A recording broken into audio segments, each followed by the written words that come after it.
सोबत असेल जाणीव। रोखोक बातम्यांसाठी पाहत राहा जाणीव मराठी। होऊ द्या जाणीव। लाईक करा, शेअर करा आणि सबस्क्राईब करा आपल्या हक्काचे चॅनल जाणीव मराठी।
ज्ञानेश्वर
तिथे पण काय?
नमस्ते, मी श्रीमती कदम सीए सौ सुशीला देवी साळुंखे हायस्कूल या ठिकाणी मी प्राचार्य पदावर काम करत आहे।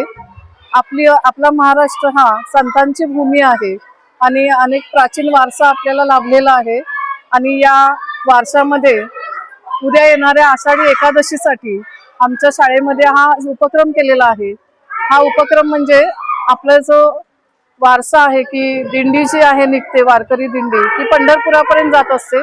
अनेक संतांच्या या दिंड्या आहेत आणि या आज पंढरपुरामध्ये पोहोचत आहेत। तशी आमच्या या चिमुकल्या विद्यार्थिनींची दिंडी आज साताऱ्यातून फिरून आज आमच्या या शाळेमध्ये पोहोच झालेली आहे आणि या दिंडीचं स्वागत आम्ही केलेलं आहे आणि या उपक्रमामध्ये आमच्या विद्यालयातील सर्व विद्यार्थिनी, सर्व शिक्षक, प्राध्यापक वर्ग इथं सहभागी झालेला आहे आणि त्यांनी या दिंडीचा आनंदाने दिंडी आपण का साजरी करतो, वारकरी संप्रदायाविषयी त्यांना यातून माहिती मिळणार आहे। आपली जी परंपरा आहे ही परंपरा पुढे चालू ठेवण्याचा हा प्रयत्न इथं सुरू झालेला आहे। जवळजवळ 1970 पासून आमच्या या महाविद्यालयामध्ये वारकरी दिंडीची ही प्रथा आहे। असे अनेक उपक्रम आमच्या या विद्यालयामध्ये चालू आहेत। त्याच्यामध्ये मग गुरुपौर्णिमा असेल येणारी, वृक्षारोपण आम्ही केलेलं आहे आणि अजूनही करणार आहोत। यानंतर या वर्षात येणारे सर्व उपक्रम आम्ही राबवणार आहे आणि शासनाचं नवीन अभ्यासक्रमानुसार जे धोरण आहे, इयत्ता 6वीचं प्रशिक्षण घेऊन आताच आमच्या शाळेतील सौ पवार मॅडम आलेले आहेत आणि या शासनाच्या धोरणामध्ये सुद्धा मुलींचं स्किल डेव्हलप करायचं आहे आणि आपल्या ज्या परंपरा पुढे न्यायच्या आहेत, ज्या लुप्त होत चाललेल्या परंपरा आपल्याला टिकवायच्या आहेत आणि यातून आपल्याला भारत आणि महाराष्ट्राचं आणखीन क्रांती आपल्याला करायची आहे। तर पुन्हा एकदा सगळ्यांना उद्याच्या आषाढी एकादशी निमित्त मी सर्वांना आमच्या शाळेच्या आणि संस्थेच्या वतीने मी शुभेच्छा देते आणि सर्वांना येणारा हा उद्याचा सण आनंदाचा जावा अशी मी अपेक्षा करते। धन्यवाद।